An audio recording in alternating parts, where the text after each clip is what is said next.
ಚಿಕ್ಕಬಳ್ಳಾಪುರದಲ್ಲಿ ಬಲಗೈ ಜಾತಿಗಳ ಒಕ್ಕೂಟ ಸಮಿತಿ ವತಿಯಿಂದ ಗುರುವಾರ ಸಮುದಾಯದ 106 ಮುಖಂಡರು ಬೀದಿಗಿಳಿದು ಬಂಗಾರಪೇಟೆ ವಿಧಾನಸಭಾ ಕ್ಷೇತ್ರದ ಶಾಸಕ ಎಸ್.ಎನ್. ನಾರಾಯಣಸ್ವಾಮಿ ಅವರಿಗೆ ಸಚಿವ ಸ್ಥಾನ ನೀಡಬೇಕೆಂದು ಒತ್ತಾಯಿಸಿದರು.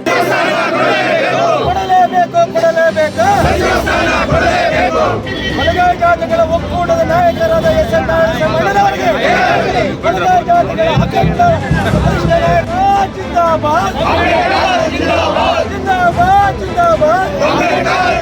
ನಗರದ ಜೈಭೀಮ್ ಹಾಸ್ಟೆಲಿನಿಂದ ಮೆರವಣಿಗೆ ಆರಂಭಿಸಿದ ಮುಖಂಡರು ವಿವಿಧ ರಸ್ತೆಗಳಲ್ಲಿ ಸಂಚರಿಸಿ ಶಿಡ್ಲಘಟ್ಟ ವೃತ್ತದಲ್ಲಿ ಮಾನವ ಸರಪಳಿ ನಿರ್ಮಿಸಿದರು. ಬಳಿಕ ಎಐಸಿಸಿ ರಾಷ್ಟ್ರೀಯ ನಾಯಕ ರಾಹುಲ್ ಗಾಂಧಿ, ಸೋನಿಯಾ ಗಾಂಧಿ, ರಾಜ್ಯ ಕಾಂಗ್ರೆಸ್ ಉಸ್ತುವಾರಿ ಸುರ್ಜೇವಾಲಾ, ಎಐಸಿಸಿ ಅಧ್ಯಕ್ಷ ಮಲ್ಲಿಕಾರ್ಜುನ ಖರ್ಗೆ ಹಾಗೂ ಮುಖ್ಯಮಂತ್ರಿ ಡಿ.ಕೆ. ಶಿವಕುಮಾರ್ ಅವರಿಗೆ ಮನವಿ ಸಲ್ಲಿಸಿ ಎಸ್.ಎನ್. ನಾರಾಯಣಸ್ವಾಮಿ ಅವರನ್ನು ಸಚಿವರನ್ನಾಗಿ ಮಾಡುವಂತೆ ಒತ್ತಾಯಿಸಿದರು.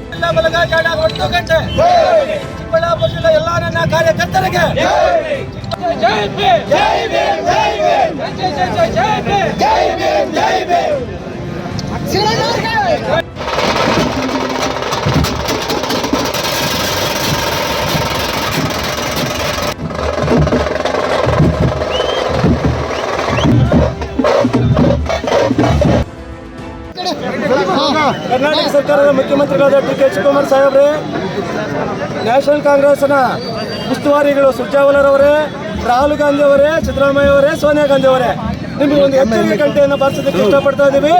ಕೋಲಾರ ಮತ್ತು ಚಿಕ್ಕಬಳ್ಳಾಪುರ ಅವಿಭಾಜ್ಯ ಜಿಲ್ಲೆಗಳು ಏನಿವೆಯೋ ಈ ಜಿಲ್ಲೆಗಳಲ್ಲಿ ಬಲಗೈ ಜನಾಂಗ ಅತಿ ಹೆಚ್ಚು ಜನಸಂಖ್ಯೆ ಇದೆ. ಈ ಜನಸಂಖ್ಯೆಯ ಪ್ರತಿನಿಧಿ ಮತ್ತು ನಮ್ಮ ನಾಯಕರು ಯಾರು ಅಂತಂದರೆ ಅವರು ಎಸ್.ಎನ್. ನಾರಾಯಣಸ್ವಾಮಿ ಅವರು 3 ಬಾರಿ ಗೆದ್ದಿದ್ದಾರೆ. ಅವರಿಗೆ ಸಿದ್ದರಾಮಯ್ಯ ಅವರ ಮಂತ್ರಿಮಂಡಲದಲ್ಲಿ ಸಚಿವ ಸ್ಥಾನ ನೀಡಬೇಕಾಗಿತ್ತು. ಕಾರಣಾಂತರಗಳಿಂದ ನೀವು ವಂಚಿತ ಮಾಡಿದ್ದೀರಿ. ಆದರೆ ಇವಾಗ ನಾವೊಂದು ಎಚ್ಚರಿಕೆ ಗಂಟೆಯನ್ನು ಕೊಡ್ತಾ ಇದ್ದೀವಿ ನಿಮಗೆ. ಎಸ್.ಎನ್. ನಾರಾಯಣಸ್ವಾಮಿಯವರಿಗೆ ಏನಾದರೂ ನೀವು ಕ್ಯಾಬಿನೆಟ್ನ ಸಚಿವ ಸ್ಥಾನ ಕೊಡದೇ ಇದ್ದರೆ ಸಂಪೂರ್ಣವಾಗಿ ಈ 2 ಜಿಲ್ಲೆಗಳಲ್ಲಿ ಬೇರೆ ಜನಾಂಗದ ಯಾವುದೇ ನಿಮ್ಮ ಕಾಂಗ್ರೆಸ್ ಪಕ್ಷದ MLAಗಳಿಗೆ ಈ ಸಮುದಾಯ ವೋಟ್ ಹಾಕೋದಿಲ್ಲ ಅಂತ ಎಚ್ಚರಿಕೆ ಕೂಡ ಇರಲಿ. ಅದಕ್ಕೋಸ್ಕರ ಸಚಿವ ಸ್ಥಾನ ಕೊಟ್ಟರೆ ಮಾತ್ರ ನಾವು ಕಾಂಗ್ರೆಸ್ ಪಕ್ಷಕ್ಕೆ ಬೆಂಬಲಿಸ್ತೀವಿ.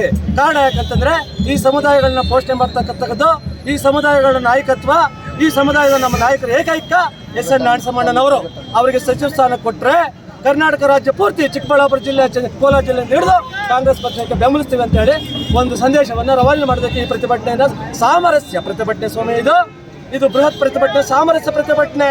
ನೀವೇನು ಕೊಡದೆ ಹೋದ್ರೆ ಬೃಹತ್ ಉಗ್ರವಾದ ಪ್ರತಿಭಟನೆ ಮತ್ತು ಸಮಾವೇಶಗಳನ್ನು ಹಮ್ಮಿಕೊಳ್ಳುವ ಮುಖಾಂತರ ಕಾಂಗ್ರೆಸ್ ವಿರುದ್ಧ ಕೆಲಸ ಮಾಡಬೇಕಂತ ಒಂದು ಎಚ್ಚರಿಕೆ ಕೊಡ್ತಾ ಇದ್ದೀವಿ. ಕೋಲಾರ ಮತ್ತು ಚಿಕ್ಕಬಳ್ಳಾಪುರ ಜಿಲ್ಲೆಯಲ್ಲಿ 6 ಲಕ್ಷಕ್ಕೂ ಮೇಲ್ಪಟ್ಟು ನಾವು ಬಲಗೈ ಸಮುದಾಯ ಇದ್ದೀವಿ. ಇದು ಆಂಧ್ರ ಗಡಿ ಭಾಗಕ್ಕೆ ಬಂದುಕೊಂಡಿರ್ತಕ್ಕಂಥ ಹಿಂದುಳಿದ ವರ್ಗದ ಜಿಲ್ಲೆ 2 ಜಿಲ್ಲೆಗಳು. ಈ 2 ಜಿಲ್ಲೆ ಅಭಿವೃದ್ಧಿ ಆಗಬೇಕಾದ್ರೆ ಈ 2 ಜಿಲ್ಲೆಯ ದಲಿತರು ಮತ್ತು ಬಡವರು ಶ್ರೇಯೋಭಿವೃದ್ಧಿ ಹೊಂದಬೇಕಾದ್ರೆ ಶಾಸಕರಾಗಿರ್ತಕ್ಕಂಥ ಎಸ್.ಎನ್. ನಾರಾಯಣಸ್ವಾಮಿ ಅವರಿಗೆ ಸಚಿವ ಸ್ಥಾನ ಬೇಕು ಅಂತೇಳಿ ನಾವು ಒತ್ತಾಯ ಮಾಡ್ತಾ ಇದ್ದೀವಿ. ಈಗಾಗಲೇ ನಮ್ಮ 8 ತಾಲೂಕು ಏನು ಚಿಕ್ಕಬಳ್ಳಾಪುರ ತಾಲೂಕು ಜಿಲ್ಲೆಗೆ ಸೇರಿರ್ತಕ್ಕಂಥ 8 ತಾಲೂಕು ಬಿಟ್ಟು ಕೋಲಾರ ಮತ್ತು ಬಂಗಾರಪೇಟೆ ತಾಲೂಕುಗಳಲ್ಲಿ ಕೂಡ ನಮ್ಮ ಬಲಗೈ ಜಾತಿಗೆ ಯಾವುದೇ ರೀತಿಯಾಗಿರ್ತಕ್ಕಂಥ ಇನ್ನೂರು ಸಚಿವ ಸ್ಥಾನ ಇಲ್ಲಿ ಸಂಪುಟದಲ್ಲಿ ಬರುತ್ತಿಲ್ಲ. ಹಾಗಾಗಿ ನಮ್ಮ ಏಕೈಕವಾಗಿರ್ತಕ್ಕಂಥ ನಮ್ಮ ಬಂಗಾರಪೇಟೆ ಶಾಸಕರಾಗಿರ್ತಕ್ಕಂಥ ಎಸ್.ಎನ್. ನಾರಾಯಣಸ್ವಾಮಿ ಅವರು 3 ಸಲ ಶಾಸಕರಾಗಿ ಆಯ್ಕೆಯಾಗಿದ್ದಾರೆ. ಹಾಗಾಗಿ ಅವರು ಕಾಂಗ್ರೆಸ್ ಪಕ್ಷದಲ್ಲಿ ಪ್ರಾಮಾಣಿಕವಾಗಿ ತಮ್ಮ ಸೇವೆಯನ್ನು ಸಲ್ಲಿಸ್ತಾ ಇದ್ದಾರೆ. ಹಾಗಾಗಿ ಸಿದ್ದರಾಮಯ್ಯ ಸರ್ ಅವರ ಒಂದು ನೇತೃತ್ವದಲ್ಲೂ ಕೂಡ ಸಚಿವ ಸ್ಥಾನ ಸಿಗಲಿಲ್ಲ. ಹಾಗಾಗಿ ನಮ್ಮ ಡಿ.ಕೆ. ಸಾಹೇಬರ ಒಂದು ನೇತೃತ್ವದಲ್ಲಿ ಆದರೂ ಕೂಡ ಸಚಿವ ಸ್ಥಾನ ಕೊಡಬೇಕು ಅಂತೇಳಿ ನಾವು ನಮ್ಮ 8 ತಾಲೂಕುಗಳ ಸಮಿತಿ ಏನಿದೆ, ಬಲಗೈ ಜಾತಿಗಳ ಏನಿದೆ, ಅದರಿಂದ ನಾವು ಒತ್ತಾಯ ಮಾಡ್ತಾ ಇದ್ದೀವಿ.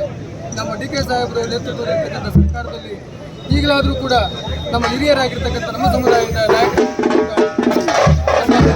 ಬಂಗಾರಪೇಟೆ ನಾರಾಯಣಸ್ವಾಮಿಯವರಿಗೆ ಸಚಿವ ಸ್ಥಾನ ಕೊಡಲೇಬೇಕು ಅಂತೇಳಿ ನಾವು ಈ ಎಲ್ಲ ಸಂಘಗಳ ಮುಖಾಂತರವಾಗಿ ಒತ್ತಾಯವನ್ನು ಮನಪೂರ್ವಕ ನಾವು ಈ ಮಾಧ್ಯಮದ ಮುಖಾಂತರ ಸಲ್ಲಿಸ್ತಾ ಇದ್ದೀವಿ.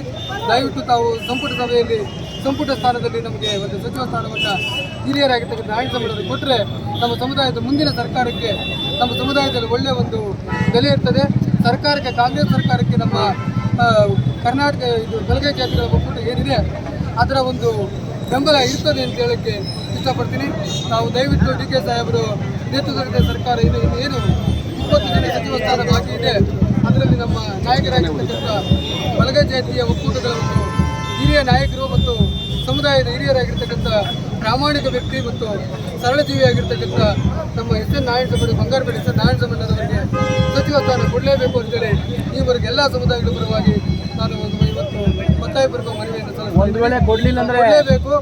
ಕೊಡಲೇಬೇಕು ಕೊಡಲಿಲ್ಲ ಅಂತ ಒಂದು ಉಗ್ರವಾದ ಹೋರಾಟ ಕೂಡ ನಾವು ಮುಂದಿನ ದಿನಗಳಲ್ಲಿ ಮಾಡಲಿಕ್ಕೆ ಸಿದ್ಧರಿದ್ದೇವೆ ಅಂತ ಹೇಳಲಿಕ್ಕೆ